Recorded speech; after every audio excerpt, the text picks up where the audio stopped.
She yelled, "Get down on the ground! This property is under HOA investigation." I froze, not out of fear, but confusion.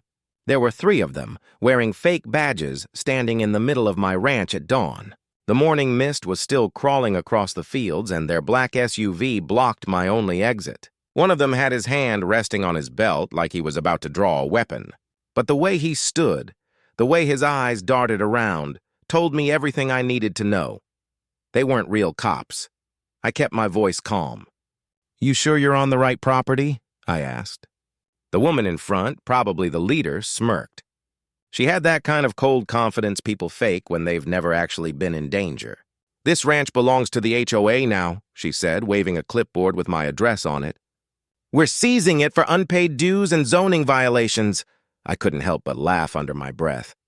My ranch was 20 miles from the nearest suburban neighborhood. There was no HOA within miles. "You're trespassing," I said quietly. But she stepped closer, her finger almost touching my chest. "You say that again, and I'll have you arrested for interfering with an investigation." That's when I saw it, on her vest. The badge logo had spelling errors. Homeowners Association Security Task Force. Not even the fake ones spell-checked their arrogance. I realized right there that this wasn't just harassment. It was a setup. I glanced at the barn where the cameras were hidden under the roof edge. Everything was recording. I wanted to see how far they'd go. "All right," I said slowly, raising my hands. "You want the keys? Let's go inside." The woman's smirk widened. "Smart man." As I led them toward the barn, I heard one of the men whisper, "Are we sure this guy's alone?" She hissed back, "He's some ex-con farmer or something, don't worry." I bit my tongue to stop myself from laughing. If only she knew. Inside the barn, they spread out like they were on a raid. One guy kicked over a feed bucket, another shoved open my tool cabinet. The woman started reading something from her clipboard. "This property is now under the control of the Homeowners Association as per section." I interrupted her. "Section what? You got a legal code for that?" She glared. "You don't get to question me, sir." "Actually," I said, walking closer, "I do. Especially since I own this land free and clear. And you're about 3 seconds away from committing a federal offense." Her fake confidence flickered. "Don't try to intimidate us. We're authorized officers." "Authorized by who?" I asked. My tone dropped low, steady, the way it used to when I was on a mission. Her partner took a step back. "Ma'am, maybe we should call it in." "No," she snapped. "He's bluffing." I took one more step closer, staring her dead in the eyes. "You ever served, ma'am?" "What?" "Because I have. 12 years. Navy SEAL. And I can spot a fake operation from a mile away." The air went silent. Even the horses stopped moving. She blinked, her mouth opening just a little. "You're lying," she muttered. I smiled. "Try me." That's when I pulled out my phone and hit play on the live camera feed. On the screen, a recording showed their SUV, their fake badges, their every move since stepping on my land, streaming live to the sheriff's department. Her face went pale. The man beside her cursed under his breath. "You set us up." "No," I said, voice calm. "You walked right into it." She lunged forward to grab my phone, but before she could, red and blue lights flashed through the barn door. Real ones this time. I folded my arms, stepped back, and whispered, "Guess who called for backup first?" Her eyes widened in panic as the real deputies walked in, guns drawn. "Hands where we can see them," one shouted. The woman froze. Her fake badge clattered to the floor. I just stood there watching, while the sheriff himself looked at me and said, "You again, huh? You sure know how to attract trouble." I smiled slightly. "I don't attract it, Sheriff," I said. "It just doesn't realize who it's messing with." But something about her expression still bothered me. As the deputies cuffed her, she looked at me, not angry, not scared, just cold. And she said something that made the hair on my neck stand up. "You think this ends here?" We were just the first wave. For a second, the world seemed to go still. I frowned. "What are you talking about?" She smiled as they dragged her away. "You'll see." I stood there in the doorway, watching the flashing lights disappear into the distance, wondering what she meant. And then my phone buzzed, unknown number. "One text, we know who you are, SEAL." His message on my phone glowed in the dark like a warning flare. "We know who you are, SEAL." For a few seconds, I just stared at it, feeling that cold stillness creep up my spine. Then the phone buzzed again. Same number. "Next time, stay out of HOA business. HOA business? Out here?" My nearest neighbor was 2 miles away, and the only association I ever belonged to was the U.S. Navy. But this was something organized. Those fakes weren't random scammers. They knew exactly where to find me, what to say, even how to fake authority. I locked the barn door, checked every camera feed again, and sent the footage straight to the sheriff's office. But as I watched the video one more time, I noticed something I'd missed before. When the fake officers arrived, their SUV had a small decal on the rear bumper, white letters, Oak Ridge HOA Enforcement Unit. I paused the footage and zoomed in. That wasn't some random name. Oak Ridge was the neighborhood 5 miles south, gated, private, full of people who thought land outside their fence was still theirs to control, and then it hit me. Last month, I'd refused their offer to sell them part of my ranch for their nature extension project. Their president, a woman named Karen Steele, had even come here in person, saying the land was too empty to be safe. When I told her to leave, she said something strange. "One way or another, that land will belong to us." Now I understood what she meant. The night went quiet again, but my instincts wouldn't let me rest. I'd been through ambushes before. This had the same smell. I loaded my dogs in the truck, drove to the edge of the property, and saw fresh tire tracks that didn't belong to the sheriff's convoy. Somebody else had been here. I followed the tracks through the field until they vanished near the creek. My flashlight caught something shiny in the mud, a piece of a broken radio earpiece, professional grade, not the cheap stuff. Whoever was behind this wasn't just playing pretend. They had real gear. By morning, the sheriff called back. "Those people we arrested last night? Their IDs were all fake. Plates, too. The SUV was stolen. We can't even trace where they came from. Check Oak Ridge HOA, I told him. This isn't random." He hesitated. "You think that neighborhood hired imposters to raid your property?" "I don't think," I said quietly. "I know. That afternoon, I drove to Oak Ridge myself. It was one of those shiny new communities, perfect lawns, brick mailboxes, American flags on every porch. But under all that polish, it reeked of control. At the gate, a guard stepped out. "Sir, this is private property," he said. I smiled. "Yeah, so is my ranch." "That didn't stop your friends." Before he could answer, a woman's voice came from the intercom, sharp, cold, and all too familiar. "Mr. Collins, you came back. Karen Steele." Her tone dripped with arrogance. "I heard about the unfortunate misunderstanding last night. We're so sorry. My security team got overzealous." "Overzealous," I said. "They impersonated law enforcement, broke into my barn, and got themselves arrested." She laughed lightly, like she was humoring a child. "Well, maybe you shouldn't have ignored our notices. Oak Ridge has expansion rights approved by the county. Your land falls within the preservation border now." I clenched the steering wheel. "You forged documents, Karen." "Oh, don't be dramatic," she said. "It's all legal. You'll see." Something inside me snapped. Not anger, just that old steady focus that came before a mission. "Then I'll see you in court," I said flatly. Her voice changed. "You sure you want to play that game, Navy boy?" "How do you know my background?" I asked, a pause. Then she said, almost whispering, "You're not the only one who knows how to dig into files." And then the line cut off. When I got home, a county zoning notice was taped to my gate. Unauthorized structure under review. Eviction proceedings pending. But I hadn't built anything new. They were setting me up. I stood there in the dust, holding that paper, thinking of all the men who'd tried to intimidate me overseas. They had guns, threats, and power, but this was different. It was quiet war. Paperwork, lies, fake authority. I looked at the house, the land I'd rebuilt with my own hands after leaving the Navy, and I made a promise to myself. They wanted a fight? They just found the wrong man to scare. That night, I called an old friend, someone who still worked federal side, the kind of man who didn't show up in databases. he answered with a grunt. Collins. Been a while. I need help, I said. Someone's running fake cops, fake legal notices, and they're targeting veterans. He was silent for a moment. Then his tone dropped. You're not the first one to say that this month. My heart froze. What do you mean? There's a network, he said. Private contractors pretending to be HOA enforcement, taking land under fake court orders. We've been tracking them. You just walked into the middle of it. I stared out at the dark fields, realizing this wasn't about one corrupt HOA anymore. It was bigger, organized, funded, and the worst part? Karen Steele wasn't just some suburban tyrant. She was part of something far deeper.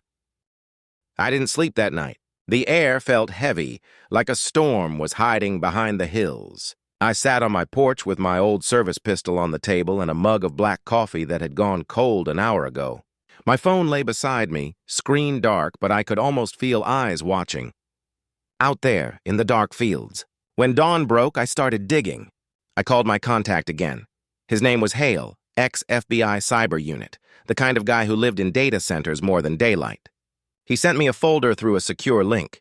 Inside were files, names, shell companies, fake HOAs spread across 3 states. Oak Ridge was one of them. Each had seized private land using fake paperwork, false zoning codes, and sometimes intimidation teams dressed as enforcement. And every time, the real owners disappeared under pending legal disputes. This is a full-blown racket, I muttered.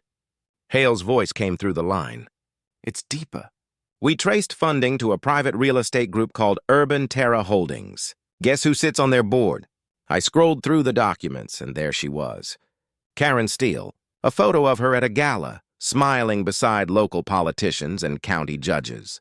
She wasn't just a neighborhood president. She had legal and financial reach. She could bend the system itself.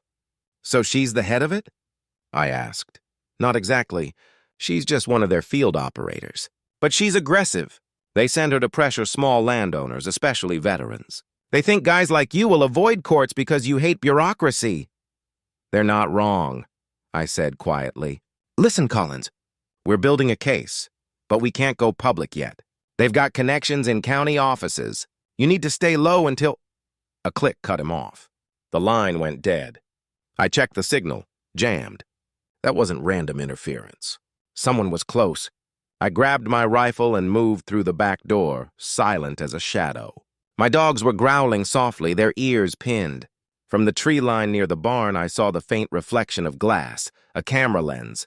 I circled wide, came up behind it, and found a small drone crashed in the brush. It had a live feed module. Someone had been watching in real time. I crushed the chip, pocketed the drone, and went back inside. But my security screens lit up again. Someone was on my property gate. It was her. Karen. Dressed sharp, sunglasses, SUV idling behind her like she owned the whole county. I stepped out, careful, calm. You've got guts showing up here again, I said. She smiled faintly. I'm just here to talk. Funny. Last time your team broke into my barn. Miscommunication, she said, like it was a joke. But I think we can still come to an agreement. I folded my arms. I'm listening. She took a step closer, lowering her voice. You've got something we need. There's a mineral deposit under this land, worth millions. Urban Terra made you a fair offer months ago. You refused. We can't allow that kind of resistance. I stared at her. So that's what this is about? Not zoning, not HOA, money. Her lips curled. Everything's about money. You think fake badges and intimidation will scare me off? I think, she said, smirking, you'll realize that fighting us will cost more than your pride. We can freeze your accounts, bury you in court, make your life a headline you won't survive. I took a step closer, eyes locked on hers. You know what the Navy taught me, Karen? Never threaten a man who's already lost everything once. Her expression flickered for the first time. Then behind her, the SUV door opened, and a man stepped out. Not a goon this time. A county deputy? In uniform. Morning, Mr. Collins, he said politely. We've got a notice to serve. Court order. I looked him dead in the eyes. You sure that's real? He held it out. County seal, signature, all official looking. But when I read the bottom line, I felt my chest tighten. Immediate property seizure pending federal verification. Karen's voice was smooth. See, nothing personal. Just procedure. I glanced at the paper again and saw something off. The date stamp was wrong. 2 days ahead, future dated. I looked up slowly. Nice forgery. But you slipped. The deputy's eyes widened. What? I turned the paper toward him. You can't have an order issued 2 days from now. He hesitated, confused, then frowned at Karen.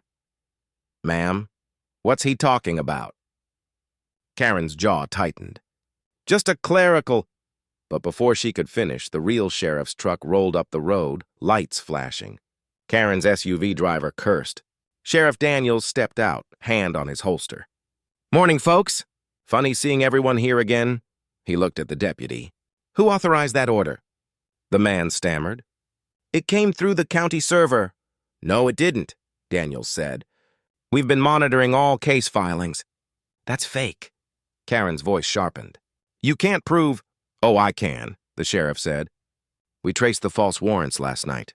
Straight to your Oak Ridge HOA server. Her face drained of color. I just watched quietly, hands in my pockets, as the sheriff stepped closer. You're under arrest, Ms. Steele. Fraud, impersonation, and attempted property seizure. For a second, she didn't move. Then she smiled faintly. You think you've won, Sheriff? He frowned. What's that supposed to mean? Her tone dropped cold. You're all just pawns. The people funding this, they don't stop for one arrest. They cuffed her and led her to the patrol car. She turned once before getting in, eyes locked on me. You can't protect what's coming, Seal. And for the first time, I wasn't sure if she was bluffing. Because when the SUV door shut, my phone buzzed again. A new message. Phase 2 begins now, and the live feeds from my security cameras went black. The screens went black one after another, like someone was cutting the power from inside the wires. My heart rate didn't spike. Training kept it steady, but my hands moved fast. I grabbed the emergency generator switch and flicked it on. Nothing. Dead. Someone had cut the power line. I moved through the hallway in the dark, the glow from my phone lighting the walls. Every instinct screamed that I wasn't alone. The dogs were restless, growling low, eyes fixed on the barn. Then a metallic thud echoed outside. I slipped out the back door, boots sinking into the dirt. The air smelled like oil and heat, fresh engine exhaust. My truck headlights were shattered. Through the dim moonlight, I saw shapes moving near the barn. 3 men, all in black tactical gear, faces covered. These weren't HOA fakes. They moved clean, precise, trained. I crouched behind the fence post, silent, watching. They weren't stealing.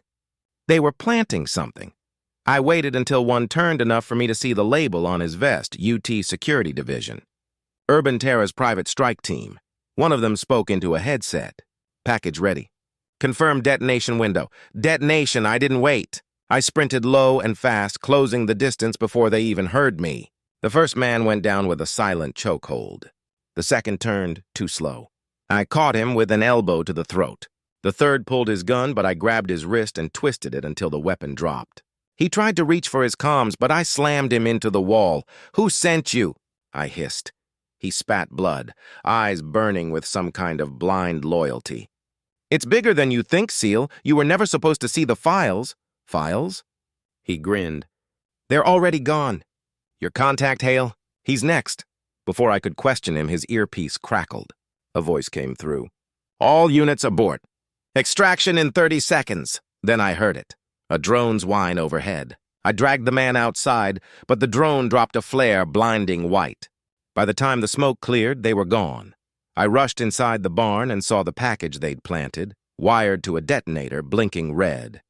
I recognized the make instantly. Non-lethal, just an EMP charge. Designed to fry electronics. They wanted my data. The footage, the files, everything Hale sent me.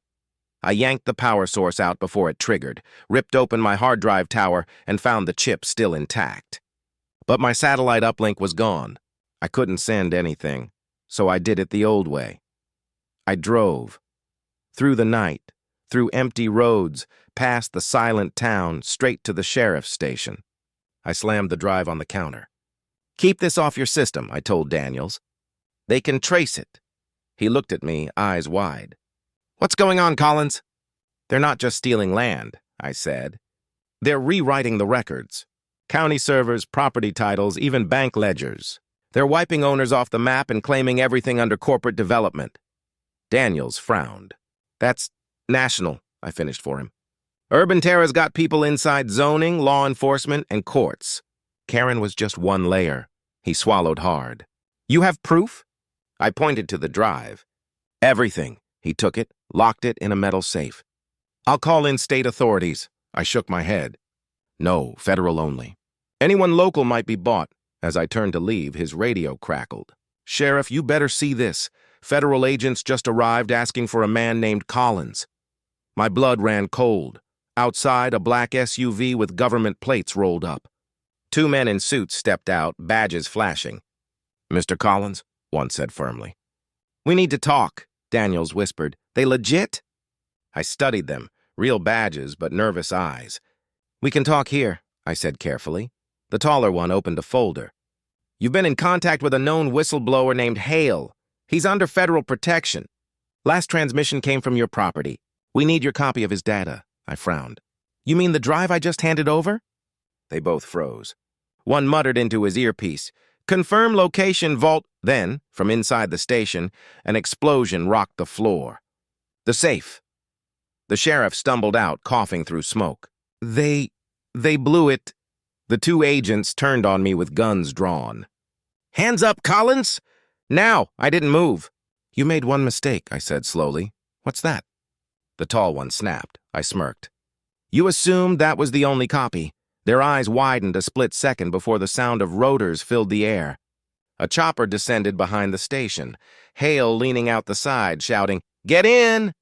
I dove as bullets ripped the ground. Daniels fired back, hitting one of the imposters in the leg. I sprinted, grabbed the rail, and Hale pulled me aboard as the chopper lifted off. Hell of a mess you started, he yelled over the wind. They started it, I said, holding up a small flash drive. And now we finish it, he grinned. Broadcast? Broadcast. Minutes later, we went live. Every major network, every government feed. Hale dumped the entire data cache into the public servers. Names, shell accounts, corrupt officials, property seizures. The truth burned through the country like wildfire. By sunrise, Urban Terra collapsed. Federal raids hit their offices. Arrests everywhere. Karen Steele's face filled the morning news. Wanted for conspiracy, fraud, and attempted murder. A week later, I was back on my porch. The land was quiet again. The sun rose over the fields I nearly lost. Daniels pulled up in his truck, holding a folded flag. They wanted me to give you this, he said. For service and for what you did here. I took it, nodded slowly. I didn't do it for medals, he smiled. Then why? I looked at the land, the sky turning gold. Because freedom isn't a word, Sheriff. It's dirt. It's the right to stand on your own ground and say, this is mine. He nodded. And you made sure of that. I watched his truck disappear down the road, then sat back with my coffee, feeling the wind brush across the fields. My phone buzzed again. Unknown number. One message. You exposed one branch. But the tree still stands. I stared at it for a long moment, then smiled faintly. Good, I whispered. I was getting bored, and somewhere out there another storm began to form. The end.